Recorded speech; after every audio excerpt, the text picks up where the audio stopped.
आज ही Doubtnut app download करें। Doubtnut पर होगा अब आपके सभी मैथ्स, केमिस्ट्री, फिजिक्स और बायोलॉजी डाउट्स का सफाया। बस अपने क्वेश्चन की फोटो खींचो, उसे क्रॉप करो और तुरंत वीडियो सोल्यूशन पाओ। Download now. Hello guys, this is part 4 of body fluids and circulation. Okay, last part में हमने स्टडी करा था आरएच ब्लड ग्रुप के बारे में, कोएगुलेशन मैकेनिज्म के बारे में एंड लिम्फ के बारे में। अब इस पार्ट में हम स्टडी करेंगे सर्कुलेटरी पाथवेज के बारे में। साथ ही साथ यहाँ पे हम देखेंगे हार्ट का स्ट्रक्चर जो होता है वो कैसा होता है, ठीक है, और अपना हार्ट के थ्रू जो ब्लड का फ्लो होता है वो किस तरीके से होता है। ओके, तो देखो सर्कुलेटरी पैटर्न्स जो होते हैं they are basically of two types, open और क्लोज्ड। अब बात आती है कि भाई ये ओपन और क्लोज का क्लासिफिकेशन किस बेसिस पे है।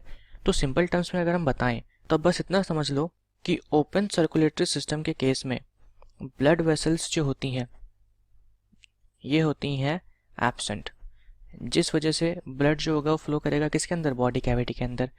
क्लोज्ड सर्कुलेटरी सिस्टम के अंदर ब्लड वेसल्स जो होती हैं ये प्रेजेंट होती हैं, जिस वजह से अपना जो ब्लड होता है वो फ्लो करता है किसके अंदर, कैपिलरीज वगैरह के अंदर। ओके, तो बात आती है कि ओपन सर्कुलेटरी सिस्टम हमें किसके अंदर देखने को मिलता है, तो आर्थ्रोपोड्स और मोलस्कास।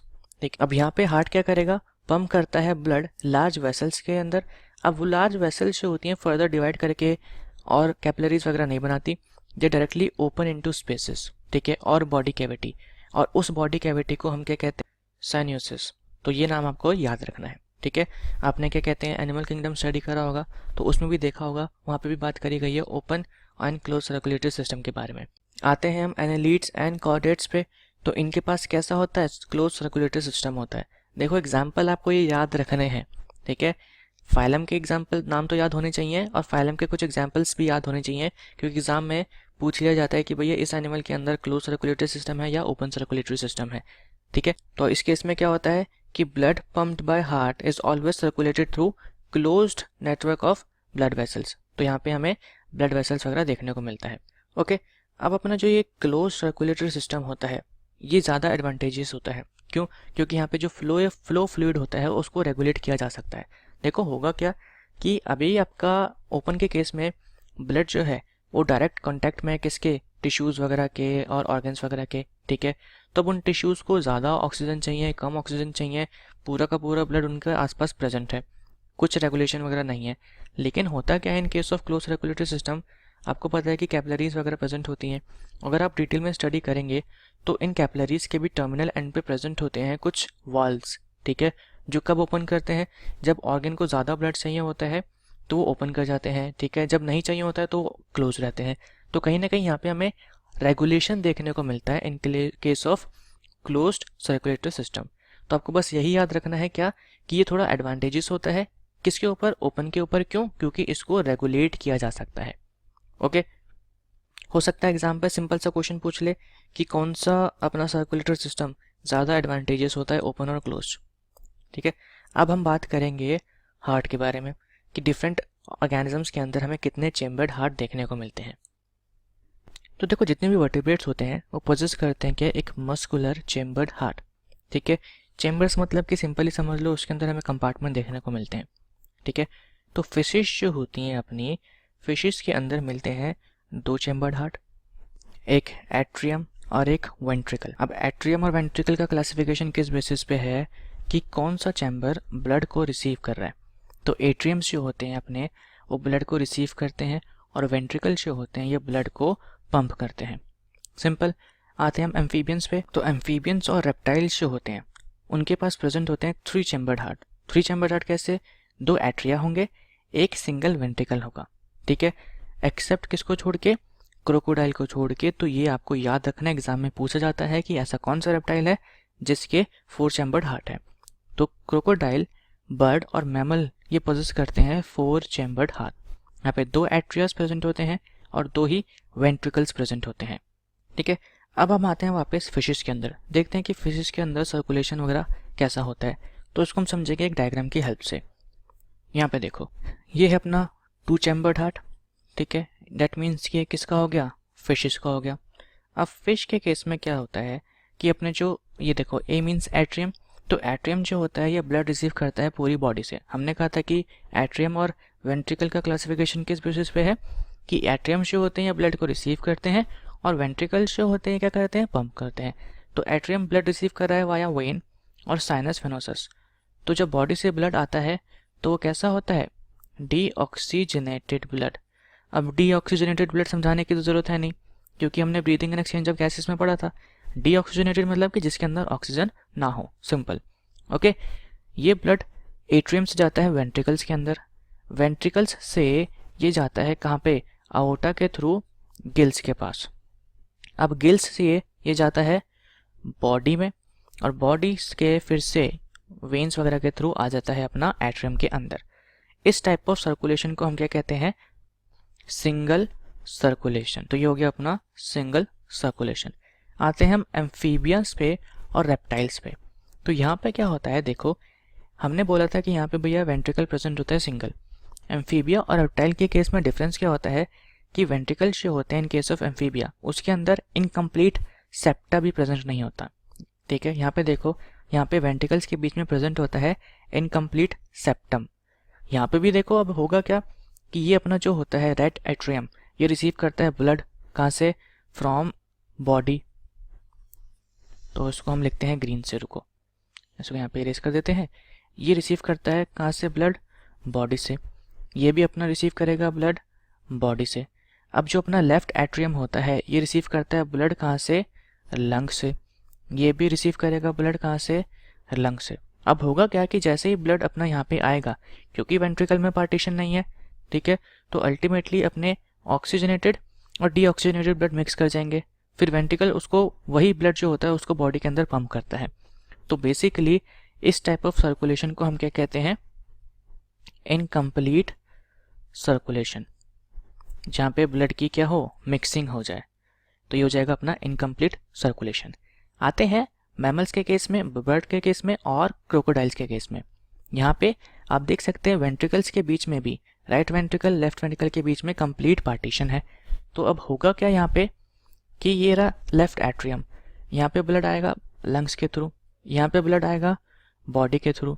ठीक है, तो अपना जो लेफ्ट वेंट्रिकल होता है ये ब्लड पंप करता है कहाँ पे, बॉडी के अंदर, और राइट वेंट्रिकल जो होता है अपना ये ब्लड पंप करता है लंग्स के अंदर। तो बेसिकली यहाँ पे क्या है, कंप्लीट सेपरेशन है ऑक्सीजनेटेड और डीऑक्सीजनेटेड ब्लड का। तो इस टाइप ऑफ सर्कुलेशन को हम क्या कहते हैं, डबल सर्कुलेशन। अब यहाँ पे होता क्या है, देखो एक और चीज़ समझो, ये आया ब्लड बॉडी से, ठीक है, बॉडी से आया यहाँ पे राइट वेंट्रिकल में गया। अब राइट वेंट्रिकल उसको पंप करता है लंग्स के अंदर, लंग्स से वापस ब्लड आया कहाँ पे, हार्ट के पास, हार्ट से ब्लड गया लेफ्ट वेंट्रिकल के अंदर और लेफ्ट वेंट्रिकल से गया बॉडी के अंदर। तो बेसिकली यहाँ पे ब्लड का जो सर्कुलेशन है वो दो चीज़ों के बीच में हो रहा है, एक हो रहा है हार्ट और लंग्स के बीच में, ठीक है, दूसरा हो रहा है अपना हार्ट और बॉडी के बीच में। तो इस वजह भी इसको क्या कहते हैं हम, डबल सर्कुलेशन कहते हैं। ठीक है, अब आते हैं हम एनसीईआरटी पे। तो अब उस कॉन्सेप्ट को समझने में थोड़ी आसानी होगी हमें। तो देखो यहाँ पे लिखा भी है कि फिशेस के अंदर हार्ट जो होता है वो पंप करता है डीऑक्सीजनेटेड ब्लड को, जो ऑक्सीजनेटेड होता है बाय गिल्स, और फिर वहाँ से वो चले जाता है कहाँ पे, बॉडी पार्ट्स के अंदर, बॉडी पार्ट्स से डीऑक्सीजनेटेड होकर वो वापस आता है कहाँ पे, हार्ट के अंदर। इस टाइप ऑफ सर्कुलेशन को हम कहते हैं सिंगल सर्कुलेशन। एग्जाम में पूछा गया है कि सिंगल सर्कुलेशन हमें किसके अंदर देखने को मिलता है। एम्फीबियंस एंड रेप्टाइल्स में लेफ्ट एट्रियम जो होता है अपना रिसीव करता है ऑक्सीजनेटेड ब्लड, हमने बता दिया था किससे भाई, गिल से, लंग से या स्किन के थ्रू, जैसे भी, ठीक है। राइट एट्रियम रिसीव करता है अपना डीऑक्सीजनेटेड ब्लड। अब होगा क्या, ये मिक्स कर जाते हैं किसके अंदर, वेंट्रिकल के अंदर, और पंप करते हैं मिक्स्ड ब्लड। ऐसे सर्कुलेशन को हम क्या कहते हैं, इनकम्प्लीट सर्कुलेशन। तो ये भी इंपॉर्टेंट है कि इनकम्प्लीट सर्कुलेशन जो होता है अपना ये किसके अंदर देखने को मिलता है, सिंपल। आते हैं बर्ड्स और मैमल्स के केस में। तो यहाँ पे हमने बताया था कि ऑक्सीजनेटेड और डीऑक्सीजनेटेड ब्लड आता है किसके अंदर, एट्रियम के अंदर, ठीक है, रिसीव करता है by left and right atria respectively, simple सी बात है, पास करता है वेंट्रिकल्स को, ठीक है, सेम साइड के, और वेंट्रिकल्स जो होते हैं उसको पंप करते हैं विदाउट मिक्सिंग।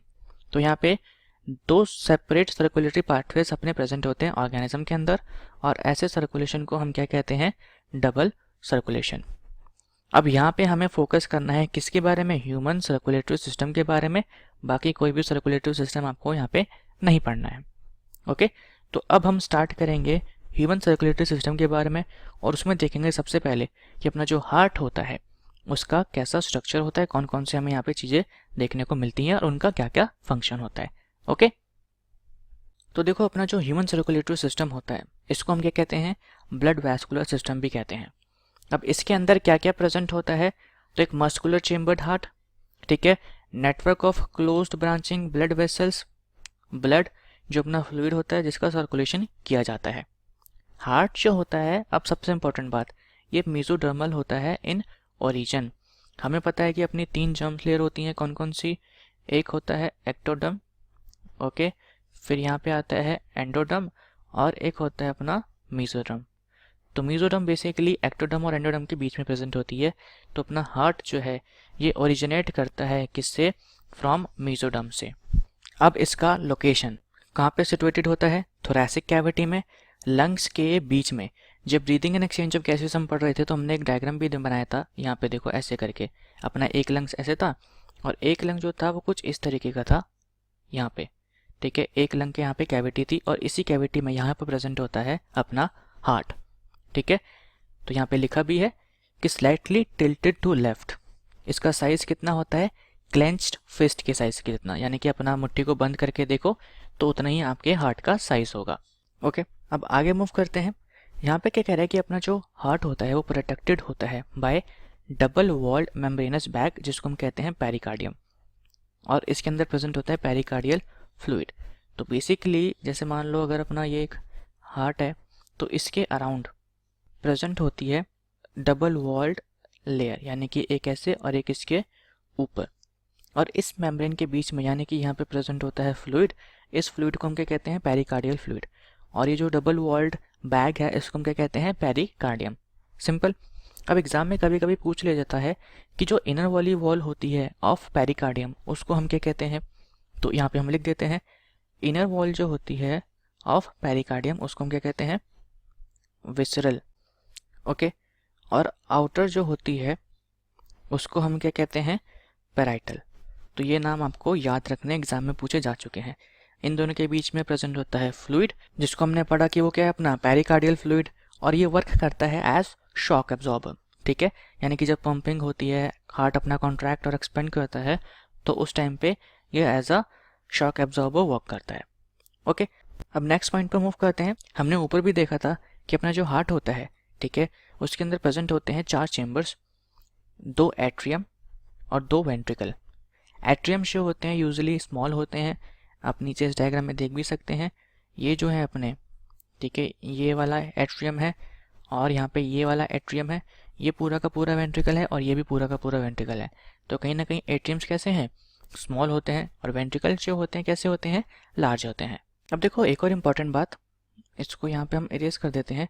अपने जो एट्रियम्स होते हैं इनकी वॉल, ठीक है, एट्रियम की वॉल जो होती है ये थिन होती है। अब क्यों, इसका रीज़न अभी हम बताएंगे। वेंट्रिकल जो होता है इसकी वॉल बहुत ज़्यादा थिक होती है। एग्जाम में क्वेश्चन आया हुआ है इसलिए यहाँ पे हम डिस्कस कर रहे हैं। एट्रियम का क्या फंक्शन होता है, देखो इनका काम है ब्लड रिसीव करना, ठीक है, तो यहाँ पे कुछ ज़्यादा प्रेशर वगैरह लगाने की ज़रूरत नहीं पड़ती। दूसरा, ये ब्लड को पंप करते हैं किसके अंदर, वेंट्रिकल्स के अंदर। लेकिन वेंट्रिकल का क्या काम होता है, ये ब्लड को पंप करता है किसके अंदर, एक पंप करता है लंग के अंदर और एक पंप करता है बॉडी के अंदर। तो यहाँ पे प्रेशर का ज़रूरत ज़्यादा है, यानी कि फोर्स ज़्यादा चाहिए, तो वॉल्स स्ट्रांग होनी चाहिए, ठीक है। तो अब ये तो क्लियर हो गया, चलो ठीक है भैया, एट्रियम और वेंट्रिकल्स में से वेंट्रिकल की वॉल थिक होती है। लेकिन एग्जाम में एक और क्वेश्चन आया है कि लेफ्ट वेंट्रिकल और राइट वेंट्रिकल में से किसकी वॉल ज़्यादा थिक होती है। इसको हम अपोजिट साइड में लिखते हैं, यहाँ पे आएगा अपना राइट वेंट्रिकल और लेफ्ट वेंट्रिकल, इन दोनों में से किसकी वॉल ज़्यादा थिक होती है। तो देखो लेफ्ट वेंट्रिकल का क्या काम होता है, ये ब्लड को पंप करता है बॉडी के अंदर और ये पंप करता है लंग्स के पास। अब हमने बताया था कि भैया अपना जो हार्ट है वो लंग्स के बीच में प्रेजेंट होता है, तो इसको ब्लड को पंप करना है बहुत ही ज़्यादा पास में, तो इतना ज़्यादा फोर्स नहीं लगेगा। इसको ब्लड को पंप करना है पूरी बॉडी के अंदर। तो अल्टीमेटली देखा जाए तो वेंट्रिकल्स के भी कंपैरिजन में देखें तो लेफ्ट वेंट्रिकल की वॉल जो होती है ज़्यादा थिक होती है, क्योंकि इसको ज़्यादा प्रेशर एक्सर्ट करना पड़ता है to pump the blood into body, ठीक है। तो यहाँ पे हमने 2 क्वेश्चन कवर कर लिए हैं। अब वापस यहाँ पे आते हैं। तो एक थिन मस्कुलर वॉल प्रेजेंट होती है किसके बीच में, एट्रियम्स के बीच में, जो सेपरेट करती है लेफ्ट एंड राइट एट्रिया को, ठीक है, जिसको हम क्या कहते हैं, इंटर एट्रियल सेप्टम। ऐसे ही अपना लेफ्ट और राइट वेंट्रिकल के बीच में भी सेप्टम प्रेजेंट होता है, जिसको हम क्या कहते हैं, इंटर वेंट्रिकुलर सेप्टम। तो ये तो ईजी है याद करना, कोई मुश्किल है नहीं, ठीक है। इंटर वेंट्रिकुलर वेंट्रिकल्स के बीच में, इंटर एट्रियल एट्रियल्स के बीच में। ऐसे ही अपने एट्रियम और वेंट्रिकल्स के बीच में देखो, अभी हमने क्या क्या पढ़ा कि भाई एट्रियम्स तो सेपरेटेड है, ठीक है, वेंट्रिकल्स सेपरेटेड है। अब हम देखेंगे कि एट्रियम और वेंट्रिकल इन दोनों के बीच में भी सेप्टम प्रेजेंट होता है, लेकिन इनके सेप्टम में स्मॉल ओपनिंग होती है। ये रही ओपनिंग, क्योंकि अगर ये ओपनिंग नहीं होगी तो एट्रियम से ब्लड कैसे आएगा वेंट्रिकल्स के अंदर, है ना। तो यहाँ पे हम यही पढ़ने जा रहे हैं कि एट्रियम और वेंट्रिकल के अंदर ऑफ सेम साइड ये भी सेपरेटेड होते हैं बाय थिक फिब्रस टिश्यू, जिसको हम क्या कहते हैं, एट्रियो वेंट्रिकल सेप्टम, ठीक है। लेकिन इन सेप्टम्स के अंदर प्रेजेंट होती है क्या, ओपनिंग, जिसके थ्रू दो चैम्बर्स जो है अपने ये कनेक्टेड होते हैं। अब फिर से एक इंपॉर्टेंट क्वेश्चन आने वाला है, राइट एट्रियम और राइट वेंट्रिकल के बीच में ये जो ओपनिंग होती है इसको गार्ड करता है एक वाल्व, जो किससे बनता है, 3 मस्कुलर फ्लैप से, ओके। और इसको हम क्या कहते हैं, ट्राइकप्सिड वाल्व। अब देखो वाल्व का क्या फंक्शन होता है, ये ब्लड के बैक फ्लो को रोकते हैं, ठीक है। यानी कि एक बारी अगर ब्लड यहाँ से इसके अंदर चला गया तो वो वापस ना आए, उसके बैक फ्लो को रोकते हैं। अब वापस क्यों आएगा, तो अब सिंपल सी चीज़ समझो, देखो मान लो कि अपना ब्लड जो है एट्रियम के अंदर आया वाया बॉडी, ठीक है। अब इस वेंट्रिकल का क्या काम है, ये पंप करेगा ब्लड को किसके अंदर, लंग्स के अंदर। तो अब ये एक्सर्ट करेगा प्रेशर, तो प्रेशर एक्सर्ट जब करेगा तो हो सकता है कि भाई कुछ अमाउंट ऑफ ब्लड वापस से एट्रियम में चले जाए, है ना। तो ये एट्रियम में ना जाए इसलिए प्रेजेंट होते हैं यहाँ पे वाल्व। वाल्व कैसे होते हैं, कुछ इस तरीके के प्रेजेंट होते हैं, देखो ऐसे वाल्व होते हैं। तो जब ऊपर से कोई चीज़ आ रही होती है तो इजीली ये ओपन कर जाते हैं। लेकिन अब जब यहाँ पे आप नीचे से ब्लड का वापस बैक फ्लो होता है, जैसे ब्लड वापस बैक फ्लो करेगा तो अल्टीमेटली ये क्या कर जाते हैं, पूरे के पूरे क्लोज कर जाते हैं, यानी कि अब इनकी शेप हो जाती है कुछ ऐसी, जिस वजह से ब्लड का बैक फ्लो नहीं होता। ये हमें यहाँ पे देखने को मिलते हैं, ठीक है, राइट एट्रियम और राइट वेंट्रिकल के बीच में, और लेफ्ट एट्रियम लेफ्ट वेंट्रिकल के बीच में। साथ ही साथ हम देखेंगे कि पल्मोनरी आर्टरी एंड आउटा में भी देखने को मिलते हैं, और अपने वेन्स में भी प्रेजेंट होते हैं, ठीक है। वेन्स में क्यों होते हैं ये आगे जाके हम समझेंगे, ठीक है, सब डिटेल में हमें देखना है। अभी हम समझ लेते हैं स्ट्रक्चर्स के बारे में कि कौन कौन से स्ट्रक्चर्स प्रेजेंट है। तो ये जो वेल्व प्रेजेंट होता है राइट एट्रियम और राइट वेंट्रिकल के बीच में, इसको हम क्या कहते हैं, ट्राइकप्सिड। ये बहुत ही कॉमन क्वेश्चन है, बहुत ही बारी पूछा गया है, तो उसको याद रखना है। लेफ्ट एट्रियम और लेफ्ट वेंट्रिकल के बीच में वाल्व प्रेजेंट होता है, जिसको हम क्या कहते हैं, बाइकप्सिड। बाइकप्सिड क्यों बोला, क्योंकि ये सिर्फ 2 मस्कुलर फ्लैप्स का बना है, ठीक है। साथ ही साथ इसका एक और नाम है, इसको बोलते हैं मिट्रल वेव, जो यहाँ पे इन्होंने लिखा हुआ है, ये देखो बाइकप्सिड और मिट्रल वेव, ओके। अब ओपनिंग जो होती है किसकी, of right and left ventricles, किसके अंदर, इनटू पल्मोनरी आर्टरी एंड अओर्टा। तो मैंने बोला था कि यहाँ पे भी प्रेजेंट होते हैं वेव्स, और इन वेव को हम क्या कहते हैं, सेमी लूनर वेव्स, ठीक है। अब सेमी लूनर वेव्स जो होते हैं ये अपने 2 टाइप के होते हैं। एक जो पल्मोनरी आर्टरी के बीच में प्रेजेंट है, पल्मोनरी आर्टरी ये ब्लड को लेकर जाती है कहाँ पे, लंग्स के पास, ठीक है। इसके अंदर ब्लड पंप करता है अपना राइट वेंट्रिकल। तो इन दोनों के बीच में जो वाल्व होता है उसको हम क्या कहते हैं, पल्मोनरी वाल्व, ठीक है। एक होता है अपना क्या, अओर्टा, ये ब्लड को कैरी करके लेके जाती है कहाँ पे, बॉडी के अंदर, और इसके अंदर ब्लड पंप करता है लेफ्ट वेंट्रिकल। यहाँ पे प्रेजेंट होता है अपने क्या, आओर्टिक वाल्व, और इन दोनों वाल्व को कलेक्टिवली हम क्या कहते हैं, सेमिलूनर वाल्व कहते हैं, ठीक है। अब यहाँ पे इन्होंने बोल भी रखा है वाल्व का क्या फंक्शन होता है, ये अलाउ करता है flow of blood only in one direction, that is from atria to ventricle and from ventricle to pulmonary artery और अओर्टा। बैकवर्ड फ्लो ना हो ब्लड का, उसको ये रोकता है, ओके। अब इस टॉपिक को ख़त्म करने से पहले हम एक और चीज़ समझ लेते हैं। देखो ये सब आप नोट करने की ज़रूरत है नहीं, वैसे ऊपर लिखा हुआ है, लेकिन अगर शॉर्ट में आपको नोट करना तो कर सकते हैं, ठीक है, क्योंकि हम इसको इरेज करने जा रहे हैं अभी। तो देखो इस डायग्राम को ध्यान से ऑब्जर्व करो, यहाँ पे एक टर्म लिख रखा है क्या, कॉर्डाई टेंडिनाई। अगर आपको ये दिख नहीं रहा तो आप अपनी एनसीईआरटी की बुक साथ में खोल सकते हैं। तो ये अपना कॉर्डाई टेंडिनाई, ठीक है। ये बेसिकली क्या होते हैं, दीज आर फिब्रस कॉर्ड्स। ठीक है, अब देखो यहाँ पे डायग्राम में ये एक साइड अटैच्ड है किससे, ट्राइकप्सिड और बाइकप्सिड वॉल्व से, दूसरी साइड अटैच्ड है ये लेफ्ट वेंट्रिकल से। बेसिकली लेफ्ट वेंट्रिकल से भी नहीं, अगर आप लेफ्ट वेंट्रिकल को यहाँ पे ऑब्जर्व करेंगे तो ये देखो ये कुछ प्रोजेक्शंस निकल रही हैं। ठीक है, यहाँ पे अपना ये हो गया बाइकप्सिड, ये हो गया ट्राइकप्सिड, और ये देखो ये प्रोजेक्शंस निकल रही हैं। इन प्रोजेक्शंस को हम क्या कहते हैं, पैपिलरी मसल्स। तो ये हो गया अपना पैपिलरी मसल्स। तो अपने जो ये कॉर्डाई टेंडिनाई होते हैं ये कनेक्ट करते हैं किसको, ट्राइकप्सिड और बाइकप्सिड को, बाइकप्सिड किसके साथ, पैपिलरी मसल्स के साथ। ठीक है, यहाँ पे हम लिख देते हैं कॉर्डाई टेंडिनाई। अब इससे होगा क्या, देखो कभी कभी मान लो कि अपने वेंट्रिकल्स ने कुछ ज़्यादा ही फोर्सफुल कॉन्ट्रैक्शन कर दिया, तो हो क्या सकता है कि अपने जो ये वॉल्व्स हैं ये एट्रियम के अंदर ही मूव कर जाए, यानी कि यहाँ से पूरा का पूरा फोल्ड होके। इसको डायग्राम के हेल्प से समझते हैं। जैसे कि मान लो यहाँ पे अपना वेंट्रिकल है, तो हो सकता है कि यहाँ पे अपनी ये वॉल्व थी, ये पूरी की पूरी फोर्स से कहाँ चले जाए, एट्रियम के अंदर चले जाए, जो कि प्रॉब्लमेटिक हो सकता है। ठीक है, अब इसी को सॉल्व करने के लिए यहाँ से ये फाइबर्स अटैच्ड हैं, ताकि जितना भी फोर्स लगे अपने वॉल्व जो है वो बस यहीं तक जाएं, इससे ऊपर मूव ना करें। समझ गए आप।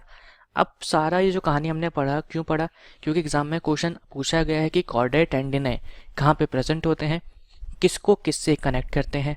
ठीक है, तो इसलिए ये आपको याद रखना है। तो अभी इस वीडियो में इतना ही।